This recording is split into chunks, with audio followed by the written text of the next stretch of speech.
So what else is happening? Well, when I said Britain was all alone, that wasn't entirely true. Many Commonwealth nations and other Allied colonies had joined the war in Britain's support. They would play a key role throughout the war, particularly in the African and Italian campaigns. On the Axis side, Germany, Italy, and Japan signed the defensive tripartite pact, bringing their military alliance even closer together. The Soviet Union's war against Finland should have been an easy victory, but it became a humiliating struggle, and their military ineptitude was put on full display.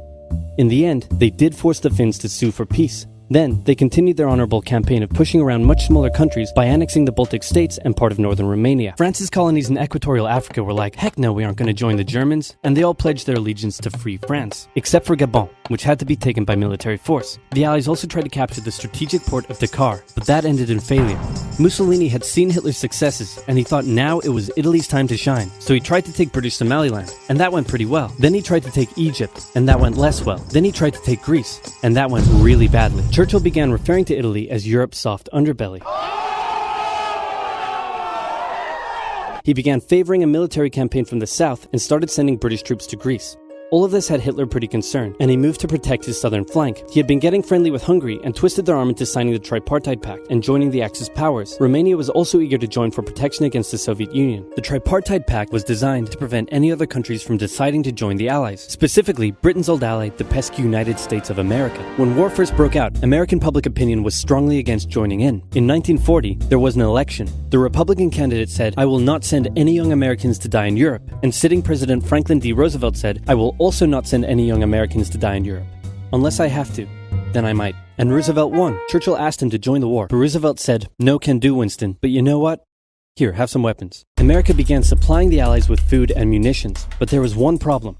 German U-boats were sinking thousands of Allied supply ships in the Atlantic, including American ones. If the Germans could sever Britain's supply line, the UK would starve. Throughout the war, the Allies had to come up with better technology to fight the U-boats. Improved radar, aircraft with longer range, better weaponry and convoy tactics. At one point, a man even called a meeting and said, "Pykrete, you take some wood, you take some ice, you put them together, you get pykrete." And then he pulled out a gun and shot some wood and it shattered. And then he shot some pykrete and the bullet ricocheted off it and hit someone else in the conference room.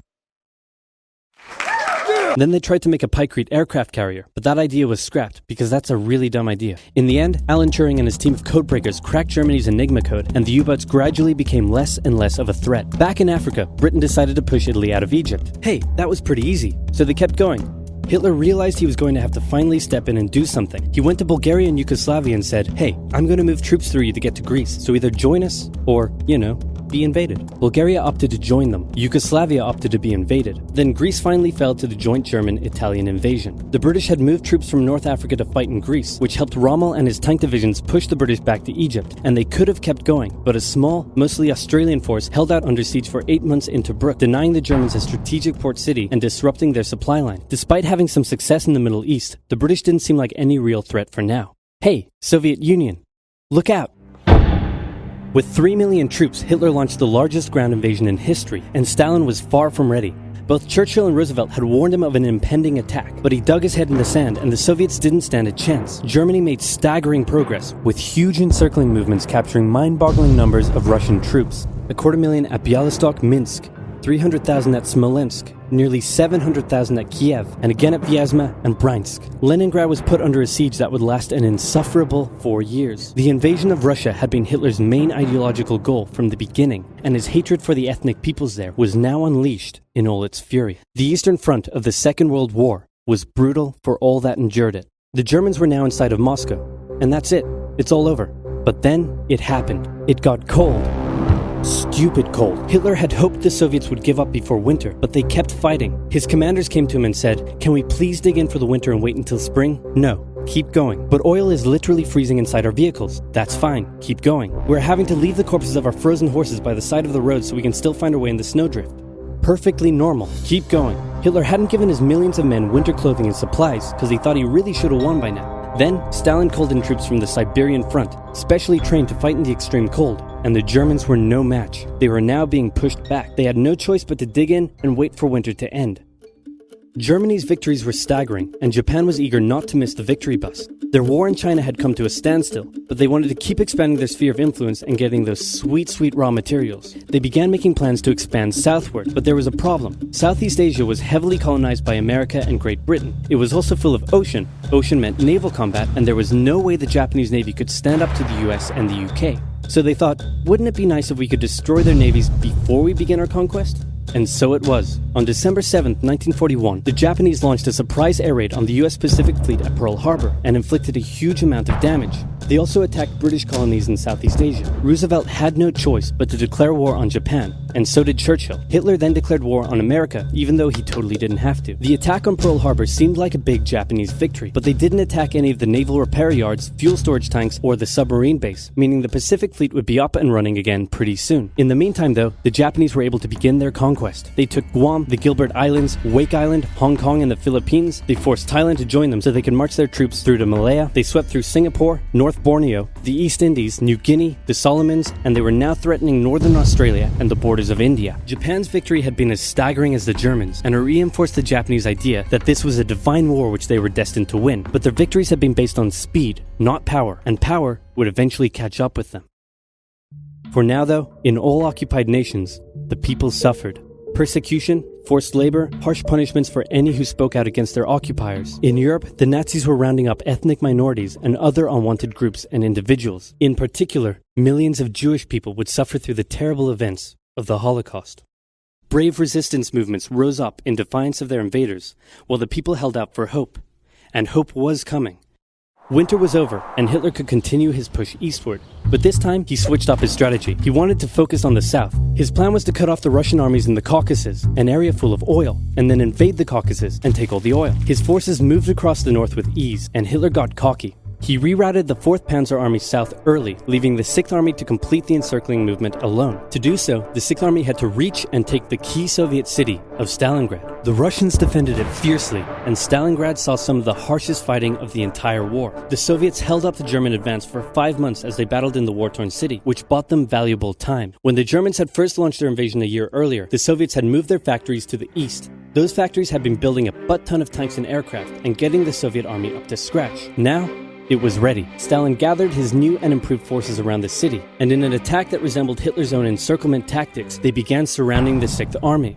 Hitler's commanders came to him and said, "Hey, maybe we should retreat." But Hitler said, "No, you stay." The entire 6th Army was trapped and had to surrender. With complete air superiority, the Soviets started pushing westward. For Stalin, it was a resounding victory. For Hitler, an absolute catastrophe. Things also weren't looking too good for Hitler elsewhere. With America now in the war, Allied bombing over German cities reached devastating levels. In Africa, the British had pushed Rommel back again. Then they were pushed back again, and finally, after a decisive battle at El Alamein, and with American and British troops arriving in the west, the Germans and Italians were squeezed out of Africa. Japan was also already seeing its rapid success being turned around. They attempted to take the island of Midway, but the US Navy was ready for the attack, and they sank Japan's carrier.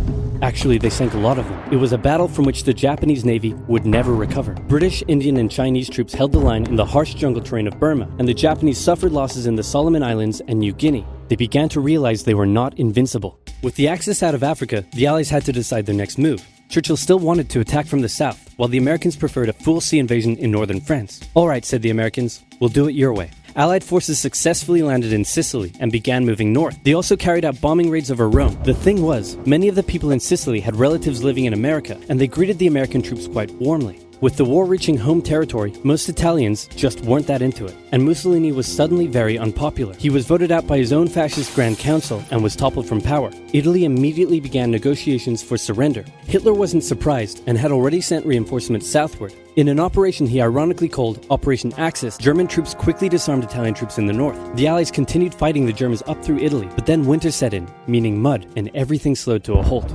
"All right," said the Americans, "let's do it our way as well." Germany had made itself a lot of enemies, and millions of Allied troops had been gathering in England as factories worked around the clock producing the war material needed for a super crazy massive the likes of which the world has never seen before invasion.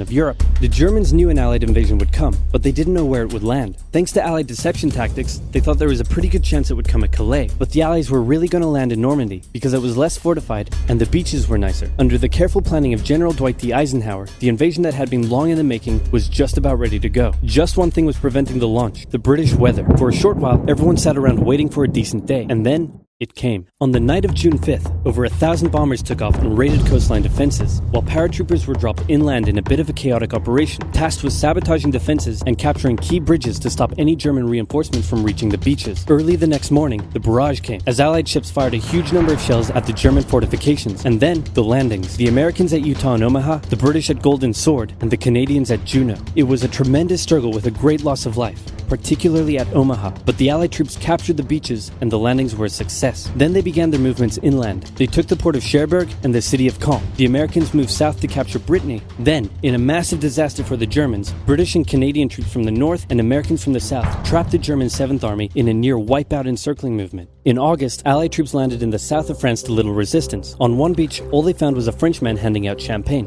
Paris was liberated and the Germans were pushed out of France as the Allies entered Belgium. In the Far East, the Allies started to push the Japanese out of Burma, as the Americans launched a two-pronged offensive in the Pacific. In the south, General MacArthur led the push to liberate the Philippines, while General Nimitz oversaw the brutal island-hopping campaign. American forces had to make hard-fought landing after hard-fought landing on fiercely defended small islands as they moved steadily towards the Japanese mainland. The Japanese believed that the greatest thing a person could do was to die in battle, and the most dishonorable act was to surrender. As a result, they fought ferociously to the very end, and the closer the Americans got to the mainland, the more ferocious the resistance became. In February 1945, the Americans captured the island of Iwo Jima, and an intense firebombing campaign of Japan's wooden cities began. The Allies suffered some setbacks trying to liberate the Netherlands, but they were making progress and were now threatening the industrial heartland of Germany. Hitler's health, both mentally and physically, was rapidly deteriorating. Things were looking bad, and he was desperate. He said, "We need to turn this thing around, and I have just the trick. Remember a few years back when we blitzkrieged through the Ardennes and trapped the Allied forces in Belgium? Well, I'm going to do the exact same thing. Again." He gathered his forces and tried to pound them through the Ardennes. He used up the remainder of Germany's strength and resources, and he managed to create quite a nice bulge. He also trapped some American forces in the Belgian town of Bastogne. The Germans sent the trapped Americans a message saying, "Surrender or be annihilated." When it was read out to the commanding officer, he said, "They want to surrender? No, sir, they want us to surrender." Nuts! And that's what they sent off as their official reply. General Patton's Third Army then managed to break the siege from the southwest, and the Germans were pushed back. Hitler's last-ditch attempt had failed, and what followed was a total collapse of the German forces. The Allies pushed into Germany from both sides. The Soviet Union took Warsaw and kept pushing to Berlin. In his bunker, Hitler realized all hope was lost. Berlin fell, and with it, Hitler's dreams of a great German empire. Two of the Axis nations had been knocked out. One to go. The Americans began their assault on Okinawa, the last island before they would reach the Japanese mainland. The desperate Japanese fought hard, launching kamikaze attacks on the US ships. The citizens of Okinawa suffered through the terrible fighting, but in 2 months, the island was captured. The Allies now had to make a choice. Either continue the devastating struggle up the Japanese mainland, or they could try to coerce the Japanese into surrendering now. In July, the first successful atomic bomb test took place in New Mexico, and the destructive weapon was ready for use. America and the UK were also seeing the Soviet Union not so much liberating as occupying its captured territories, and so they wanted to put on a show of force. On August 6th, the A-bomb fell on Hiroshima. Then, on the 9th, Nagasaki. The cities were reduced to rubble, and for the people living there, it was a terrible fate. But for the Allies, it achieved their main aim. In September, the Emperor announced Japan's surrender, saying the war situation has developed not necessarily to Japan's advantage. After 6 years, war was finally over. The Allies occupied Japan for 8 years. The Emperor was allowed to keep his position, but General MacArthur made sure this picture was printed in the Japanese press, to display to the Japanese people that their Emperor was not the divine, powerful being they had believed. Germany was divided between America, the UK, France, and the Soviet Union. In 1949, the Allied sectors were united into West Germany. The Second World War had been more terrible and destructive than the first. In its aftermath, two major superpowers with two very different ideologies had come out victorious, and the tension between the two of them would create a new kind of war. A very, very cold one.